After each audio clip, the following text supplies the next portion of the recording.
Station Nation, it is incredible to have you back inside of Regency Furniture Stadium, and I'm thrilled to be joined by the Atlantic League president, Rick White. Thank you so much for joining us today. Good afternoon, Andrew. It's great to see you. Thanks for having me today, and welcome to all the fans who are in the ballpark. It's nice to be here. It is. Virtually. It feels like a day that would never come. We all are yearning to see bats and balls and baseball action. I can't tell you how excited I am getting ready for the start of the season. So today we're going to be interviewing the Atlantic League president, Rick White, with all fans submitted questions, all by you for the Atlantic League president. We'll get it started with Carl from Charlotte Hall, Maryland. He says, everybody knows you as the Atlantic League president, but who are you off or outside of your job? And what was your life like before that led you up to this job? Wow, Carl, thanks for asking. I'm not sure you want to know my history. It's full of nooks and crannies that probably are pretty boring. I'm kind of a baseball lifer. Going back quite a number of years, I founded a thing called Major League Baseball Properties. We had an incredible team that did things that no one had ever thought to do at the time. We invented authentic products. We invented the All-Star Fan Fest. We invented vintage licensing and the Cooperstown collection. After that, that position, I had a couple of positions running some companies. I ran 3 of Nike's footwear divisions for a while. I ran a shoe company and I ran a headwear company before coming back to the Atlantic League and returning to professional baseball. I've had a lot of fun in my career, but I must tell you, there's nothing quite as fulfilling and nothing quite as interesting on a day-to-day basis as professional baseball. It seems like it's always a different day, and that's one of the things that gets me excited about getting up in the morning. And, you know, we're particularly excited, of course, right now with baseball finally coming back. You know, one of the big topics is the MLB rule changes. So one of the, you know, the largest topics of discussion is, of course, the automatic ball strike system. Stephen from Long Island had an automated ball strike system the exact same as it was in 2019, or has the hardware, the coding changed at all? Well, there have been nuances that have been updated and upticked, but we're dealing with essentially the same systems. 2 big changes that are of note, Stephen. One is the TrackMan system itself has been upgraded, and now in addition to using a tripartite radar system, we're also using a video tracking system as part of the TrackMan digital technology. Second, perhaps more interesting to most fans, while accuracy is not only improved, but again, we're talking microscopic details. The accuracy was fine in 2019. We now are measuring the strike zone differently. In 2019, the strike zone was measured 3-dimensionally. It's almost as if a funnel went up in the shape of home plate. That has gone away. Now there's a 2-dimensional strike zone. It looks much more like and acts much more like the 2-dimensional strike zone you might see on television broadcasts. And that has been redefined in terms of a strike zone that isn't quite as high, that isn't quite as low, and is giving pitchers what is commonly called the black, or the edge of the plate. So there's going to be a bit of an adjustment period for our pitchers and our hitters, but I don't think to the average fan, they're going to see a difference whatsoever. Jamie from York, Pennsylvania, last question about the automated ball strike system, asks, if the ball just barely touches the corner of the strike zone with the automated ball strike system, is it still considered a strike, or is that a ball? No, it's still considered a strike. And again, that's a rule book strike as well. What most people don't understand is that the dynamics of the automated ball strike zone are precise, but they include any portion of the ball entering through that plane defined as the strike zone by the TrackMan unit. I would urge fans to look at the position of a batter in the batter's box at any at bat, and then to realize at the same time, the ball is being measured as a ball or a strike as it passes over the plate, not as it passes by the player. If you start to think about that, it'll give fans a true insight as to the true dynamics of how the system calls balls and strikes and why sometimes the optics look a little unusual. Todd from La Plata, Maryland asks, between the Skeeters and the Patriots moving on to affiliated baseball and at the same time, 3 new teams joining, which is incredibly exciting. The MLB rule changes. The Atlantic League has changed, a lot in the last couple of years. What would you say the state of the league is compared to the last, 3 or 4 years?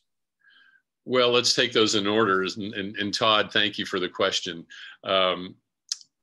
The Sugar Land Skeeters and the Somerset Patriots were 2 of the best run organizations in 2 of the most beautiful ballparks in our country.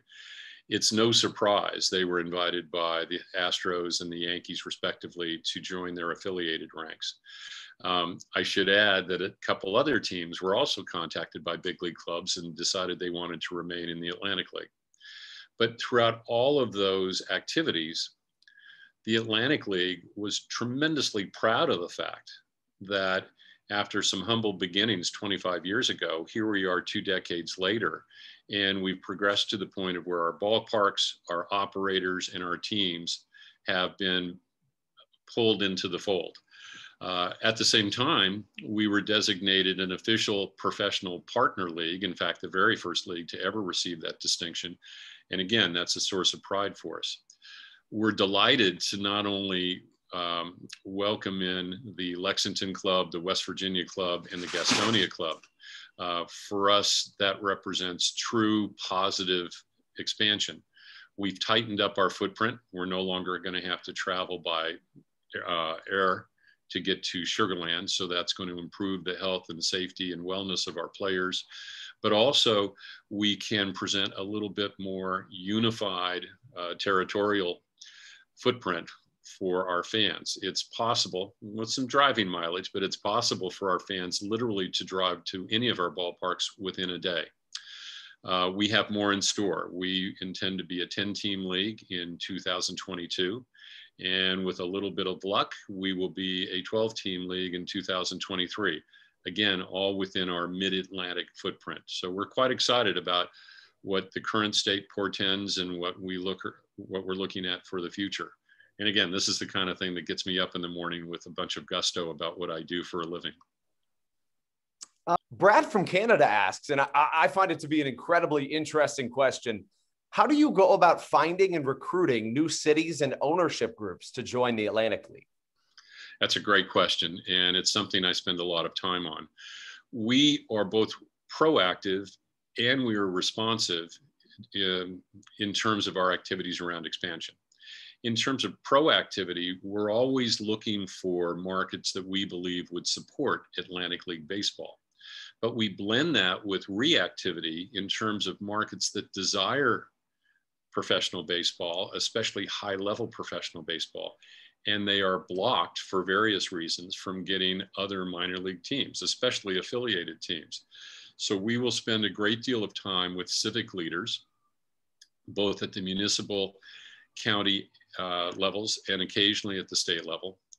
And then within those communities, there are usually high net worth individuals who are baseball fans and out of a sense of community pride want to reinforce the idea of diamond sports, especially professional baseball, within their community. Finally, increasingly, we are looking for opportunities where the ballpark can act as a magnet, not just for diamond sports, especially Atlantic League baseball, but other sports and event-driven activities so that the ballpark becomes, just like Regency Furniture Stadium, a true community asset where people go to the ballpark to watch our games, but they're also going to the ballpark to watch other events as well. If we get that right, it usually leads to a profound economic impact, which is part of our story when we talk to a community, because everywhere we've ever gone and had a ballpark built for us, economic development has followed. So that's a big part of what we try to do. The last question I have for you this morning, right before we get to this spring training game that we're incredibly thrilled to have. I find this to be a great question as well. John from Waldorf, Maryland asks, Darryl Thompson and Lou Ford have been the faces of the Atlantic League for the last decade. What can you say about them as ambassadors for the league? Well, let me take them in order, and particularly let's talk about our hometown hero before we move north. Darryl Thompson is not just an accomplished athlete. He is, in every sense of the word, a true pitcher. He didn't get to the level of success he's enjoyed throughout his career by being a guy who merely threw 97-mile-an-hour fastballs. He frankly didn't throw the ball that hard, even in his younger years. But he was a guy who knew how to control the strike zone. He had a great breaking pitch.